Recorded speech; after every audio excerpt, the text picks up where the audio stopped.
What's good? It's your boy CJ Goodfella back with the Box Clinic. And more y'all know what it is. Try to do a peer-to-peer face video, but it ain't working.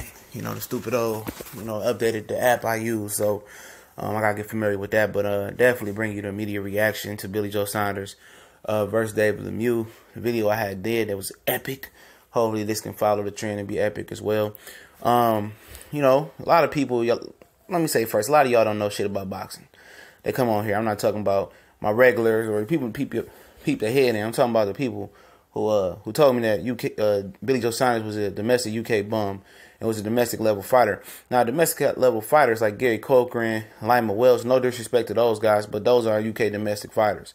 Billy Joe Saunders is a world-class fighter.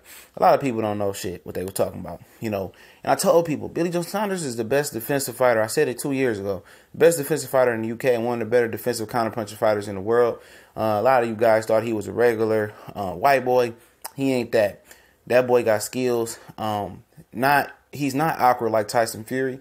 He has a very, very calculated game. A lot of y'all enamored with the power of David Lemieux. Oh, he can do this, he can do that. Y'all overrated him going into the Golovkin fight. Overrated him coming out of the Golovkin fight. I told you guys, he's knocked out by Marco Antonio Rubio. Got knocked out by somebody else. Homie ain't that good, period. He's a one-trick pony. You know what I'm saying? And, Billy Joe Saunders is the real deal Holyfield, man. I'm trying to tell y'all. When he's in shape and he's active, and I told you guys in the prediction video, I said, hey, look here, man. If this dude is truly in shape and fought in September, fighting in December, and he will live a fighter's lifestyle that whole time and still with Dominic Ingle in Sheffield, and he tore up his little trailer and he gonna stay active and stay fighting, I said David Lemieux gonna be in trouble. He possibly could stop him. I thought he should have stopped him, but he said his trainer just said just continue to bust him up and pick your shots, and we gonna just cruise to the victory. And that's what the trainer should say when somebody's in control like that. And if you don't understand what happened at this point, or you turn the TV off, or you still don't want to approach and give Billy Joe his credit, or don't want to come in with an open mind, you might as well turn the video off right now. What happened was Billy Joe Saunders, for one, he was a master of range tonight. He established his jab. He established the range he wanted to fight at, and then when they got in close, he didn't have to clinch. He clinched a few times, but he didn't have to clinch. He was able to, smother Lemieux, so he couldn't work on the inside and get to the body. He bounced off Lemieux. He hit him off the break. Sometimes, well, even the break, he hit him off the bounce because the referee didn't have to break him a lot. Or sometimes, he'd faint, or sometimes he'd just continue to roll out, and David Lemieux would hit air, or he was too scared to punch. Other than that, he was a master of emotions.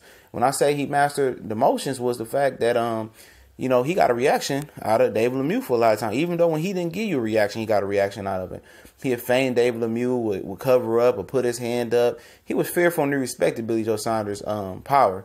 And the jab was a table setter, but he did a lot of other things. He was moved to his right awful a lot, and he was very comfortable. David Lemieux just didn't know how to step over and make him go to the left, even if he wasn't capable of cutting off the ring. He couldn't do that. But he mastered motion, man. He hit him with a jab, then he'd roll out. Sometimes he'd step to him and come forward. And then sometimes, he'd step to the side, he'd pivot out.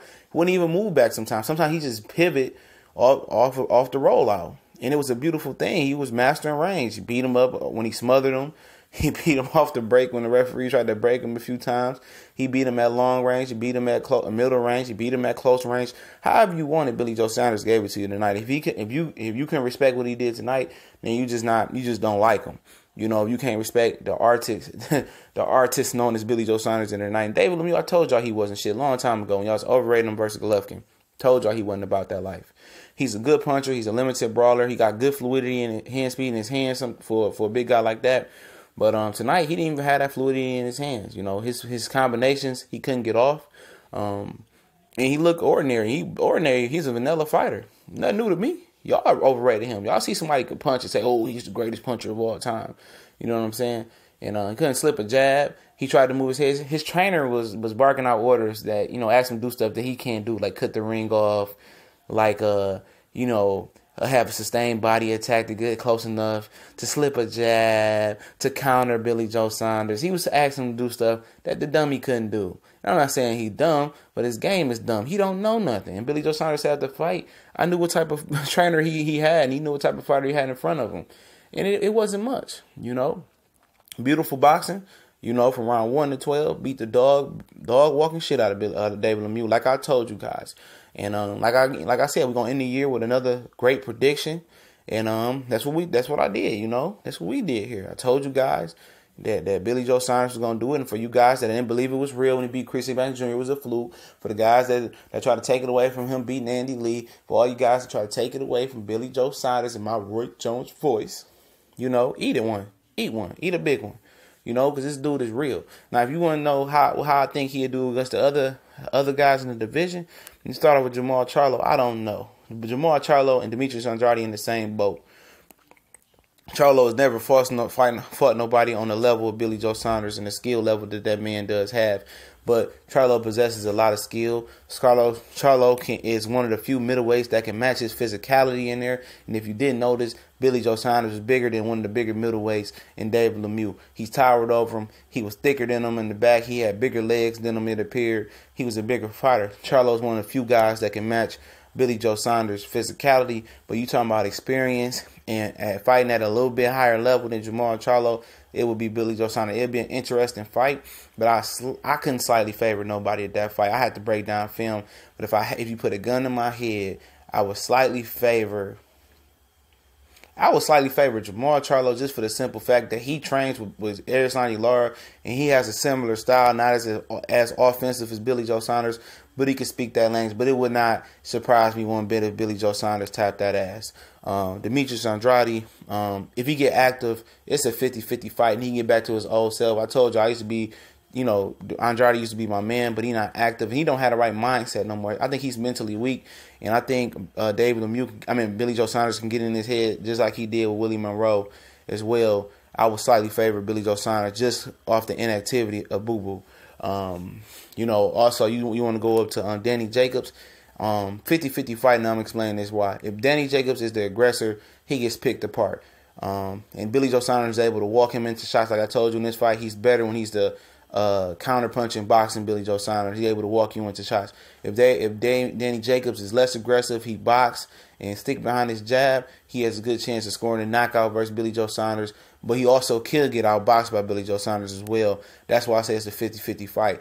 If he's able to box with Billy Joe Saunders and keep him at the end of some of his punches, I like Danny Jacobs in that type of fight. But if Billy Joe Saunders is able to, you know, be the matador and Danny Jacobs the bull, I like Billy Joe Saunders to each that one out. It'd be a good competitive fight. If it's in the UK, I give Billy Joe Saunders a great chance. If it's in America, I give Danny Jacobs the chance, depending on what style Danny Jacobs bring to the table.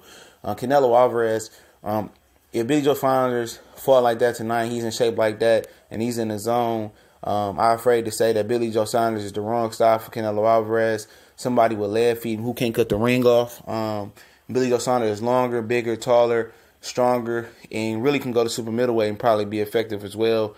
That boxing and that slick, ness that he brings and that defensive prowess he brings would be bad for Canelo Alvarez, especially if you got neutral judges and Golden Boy not fixing the card sometimes. I would favor Billy Joe Saunders. Call me crazy, just my opinion right there. Gennady Golovkin, how vulnerable he's looking, that'll be a good fight. And I think a lot of people may open their eyes to the fact that Billy Joe Saunders can whip Gennady Golovkin with his boxing style, and he can box. And I don't think a lot of people knew he can move and pivot and use his ground like that. It'll be an excellent fight. I would slightly favor Gennady Golovkin. I know people like, oh no, you thought Canelo beat Golovkin. Styles make fights.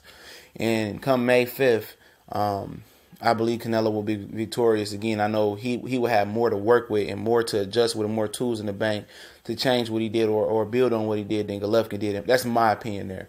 I have been wrong before, but Billy Joe Saunders is a good fighter. He's amongst one of the best. He showed you guys why he was amongst the elite middleweights and why he's a title holder. I just ask you to give that man his respect, and he could beat any of these guys in the division on any given night.